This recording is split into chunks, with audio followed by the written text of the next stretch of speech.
Shadow of the Erdtree has provided many a revelation in regards to multiple facets of the lore of Elden Ring.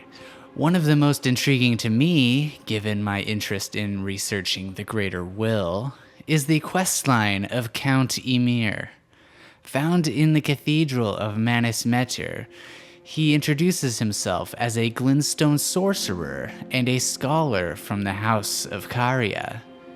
He clearly has intimate knowledge of the world and its cosmology, and it is through him that we learn more about the nature of the two fingers, the finger creepers, and even the Greater Will itself. Let's begin by giving an overview of his questline. It officially begins when we discover the Cathedral of Metyr and speak to Ymir. He gives an item, the hole-laden necklace, which is curiously in the shape of a finger, as well as a map that guides us to our first destination, the Finger Ruins of Rhea. After interacting with the hanging bell there and obtaining the Crimson Seed Talisman +1, we return to Ymir and find him cradling a tiny finger creeper. He is pleased with our action and provides another map, as well as a talisman called Beloved Stardust, which is, quote, a wizened hand gently gripping a glintstone. We can ask him about Marika and Metyr, and he provides some profound insight, of which we will return to later in the video. Traveling to the next location is quite an undertaking that leads us through the Shadow Keep and past the Shaman Village, original home of Queen Marika. We'll activate the second Finger Ruin Bell and return to Ymir, and he congratulates us once again and gives us a final third map, detailing one more finger ruin that lies underneath the cathedral itself. This is when things kick into full gear, for after finding our way down through a secret entrance under the throne, we are faced with an absolutely alien abomination, Metyr, the Mother of Fingers. After we defeat the monstrosity, we return to the cathedral to be attacked by Yolan, Ymir's bodyguard, and Ymir himself, declaring himself the Mother of Fingers and giving birth to finger creepers to join him in battle. Upon his defeat, we are granted his clothes, bell-bearing, and his staff. So what the hell is going on here? Well, as should be expected from these games, most of the clues are found in item descriptions, but there are some very interesting revelations that are put forth by Ymir's dialogue, so we will start there. When returning a second time, he can elucidate on Queen Marika. Let's listen to the dialogue now. I fear that you have borne witness to the whole of it. The conceits, the hypocrisy of the world built upon the Erdtree. The follies of men. Their bitter suffering. Is there no hope for redemption? The answer, sadly, is clear. There never was any hope. They were each of them defective. Unhinged from the start. Marika herself. And the fingers that guided her. And this is what troubles me. No matter our efforts, if the roots are rotten, then we have little recourse. Here we are told that it was the fingers who first guided Marika, refuting any ideas that they are the creations of Marika, which I have seen theorized. He also states that each of them were unhinged from the very start. Marika and the fingers who guided her.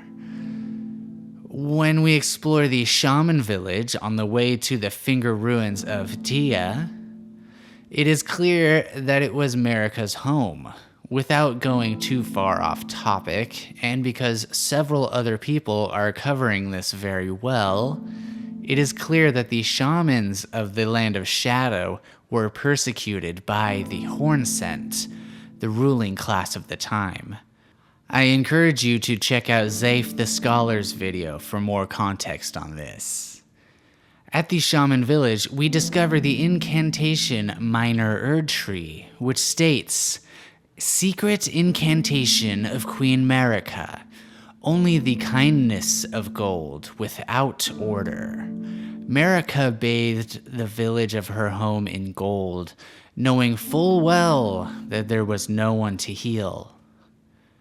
Given the context of Marika's tragic backstory, as well as the dialogue from Ymir that we just discussed, it seems that the Two Fingers took advantage of Marika's grief and taught her what she needed to do to become a god, so that she may one day enact her revenge and overthrow the current rulers who persecuted her and her people.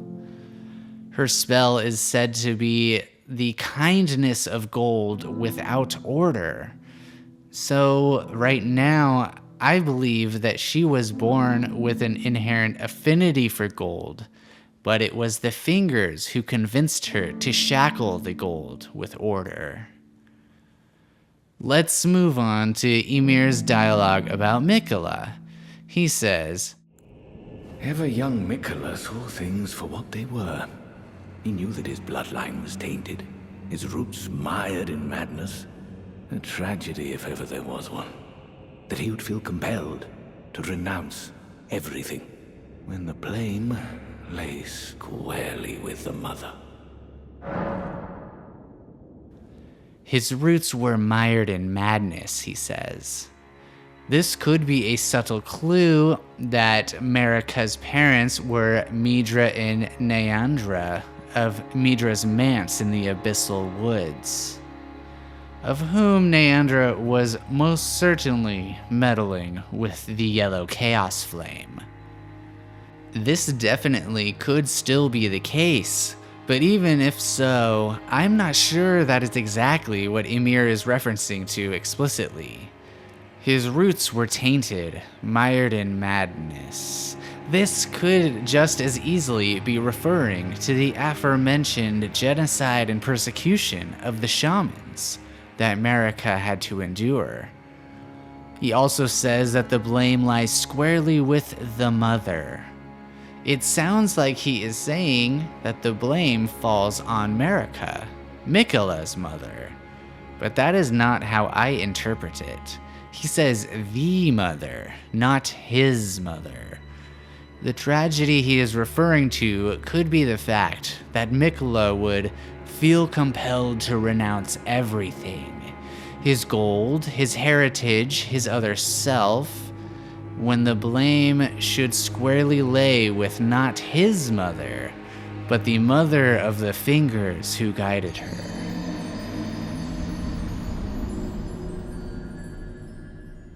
The Remembrance of Metyr, Mother of Fingers reads that the mother of all Two Fingers and the Finger Creepers was in turn a magnificently gleaming daughter of the Greater Will, and the first shooting star to fall upon the lands between.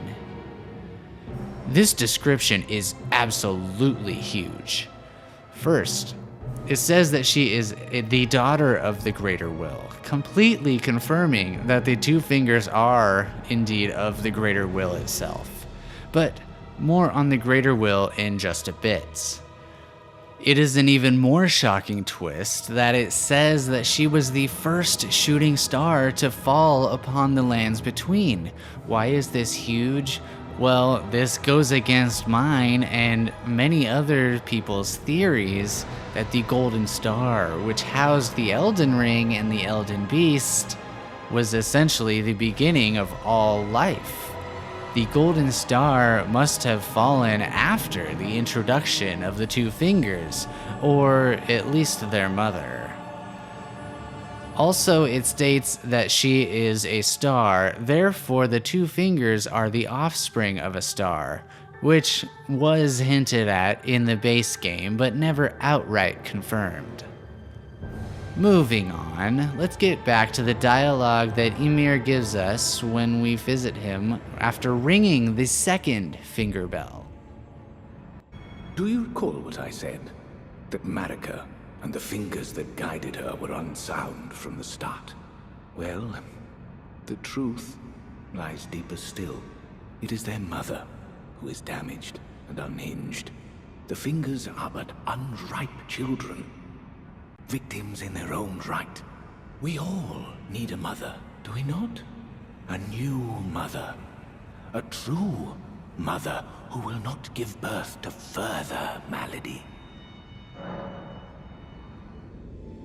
This is why I believe that in his previous dialogue when asked about Mikola, that Ymir is referring to the Mother of Fingers when he said, "The blame lay squarely with the mother."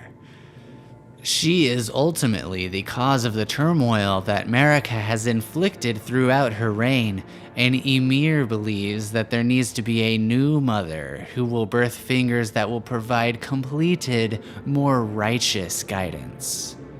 Well, who better to do so than himself? At the culmination of the questline, when we face Ymir, he has somehow been able to make himself a new Mother of Fingers after Metyr has been dispatched. Aside from the fact that he now sports a birth canal on his stomach and gives birth to live finger creepers, gross, the description of his robes state that it conceals the abundance of squirming beneath. And his staff, dubbed the maternal staff, says, "Staff of Count Ymir, who made himself a mother of fingers, carried for want of tail fingers of his own. The crystal ball, though reminiscent of a microcosm, would not receive any sign." So despite gaining the insight to literally transform his body into a second Mother of Fingers, his staff states that he cannot receive any signs from the Greater Will, even if the Greater Will was sending those signs in the first place. I believe this to be the cause because he is artificial. He is not a true Mother of Fingers born of the Greater Will. He is flawed and broken, just like how Metyr, an actual daughter of the Greater Will, was flawed. Maybe it is in the nature of fingers that they are unhinged, as he would put it. Despite his wisdom and vast knowledge, it wouldn't be wrong to call Ymir unhinged as well. But so, what can this questline tell us about the Greater Will? In his first line of dialogue, when we ask about the nature of the world, he states, Long ago, we began as stardust, born of a great rupture far across the skies. We too are children of the Greater Will. Is that not divine? Is that not sublime? And yet, none can fathom its implications. Its utter brilliance. Well, when I hear this, it immediately brings two things to mind. The Big Bang in real life, and the fracturing of the One Great as spoken about by our favorite frenzied maiden, Hieta.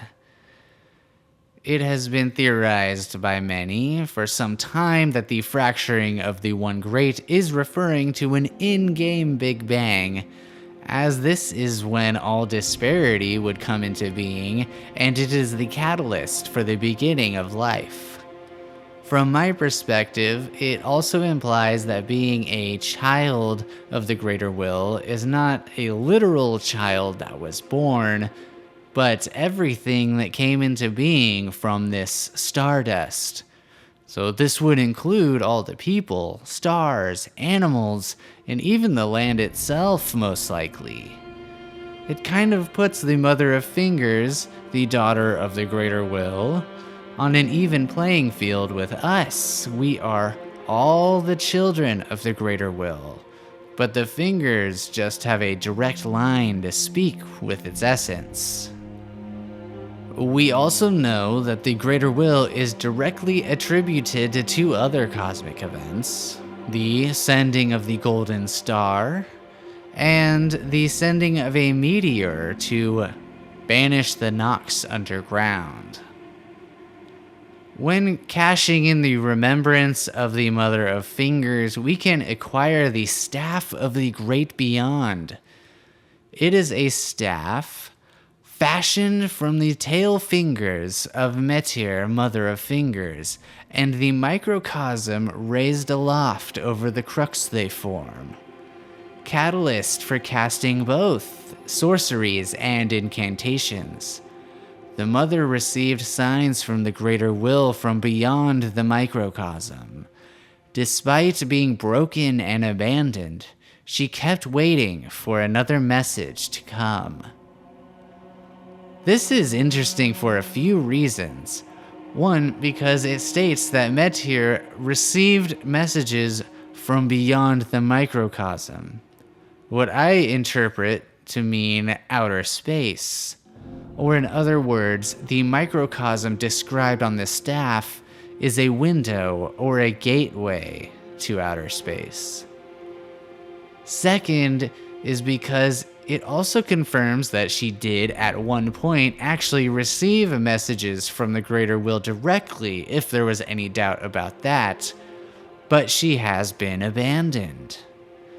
Not to rehash an old video, but I have previously theorized that the god of the Elden Ring is an avatar for the Greater Will itself, akin to avatars of Hindu gods, and, in retrospective, how Jesus was God made flesh.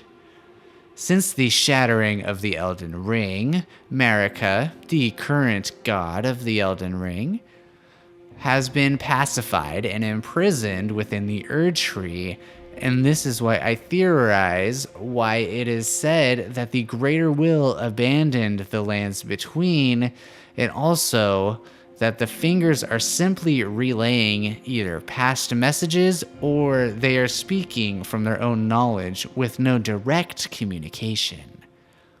Could the fact that Metyr hasn't received a message from the Greater Will in a long time be more evidence of this? The third reason this is interesting is that the staff casts sorceries and incantations, in my view suggesting that all magic, whether it be based on intelligence or faith, originates from the cosmos and by extension the Greater Will. This theme was explored in Demon Souls as well, so there is pretext for this concept in FromSoft games. In the description of the sorcery Comet Azure, it says that when Azure glimpsed into the primeval current, he saw darkness. He was both bewitched and fearful of the abyss. Why is this relevant? Well, because Ymir's hat has a rather illuminating description, pun intended. The hat of Count Ymir, High Priest. The circular design at the top represents the Greater Will and its lightless abyss, imparting increased intelligence and arcane to the wearer. The Greater Will has a lightless abyss. The primeval current is an abyss.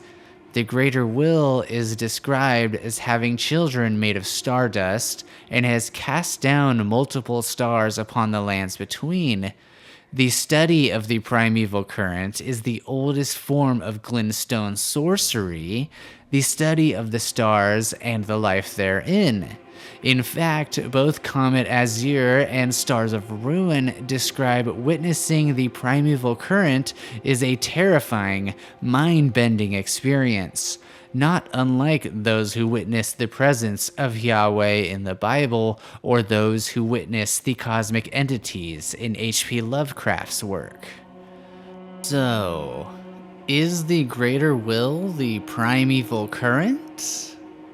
We need more eyes to understand this, but I am betting on a very firm maybe? But relation to the primeval current aside, this is now what I believe about the nature of the greater will. It is the cosmos itself. It is the highest tiered kami in all the realm that Elden Ring resides in, and all of the other kami, or outer gods as they are called in-game, fall under its purview. Being the entity that is the essence of the cosmos, it follows that it would also rule over the laws of the cosmos, and preside over the order that governs life itself. Kinda makes you question Ronnie's understanding of the greater will, and her 1,000-year voyage across the stars, doesn't it? Or perhaps she only had a bone to pick with the fingers. And that is the end of my dive into the lore shown to us in Shadow of the Erdtree regarding Ymir, Metyr the Mother of Fingers, and new revelations about the Greater Will. If you liked it, feel free to sub or give me a thumbs up. And let me know what your thoughts or other takes are in the comments.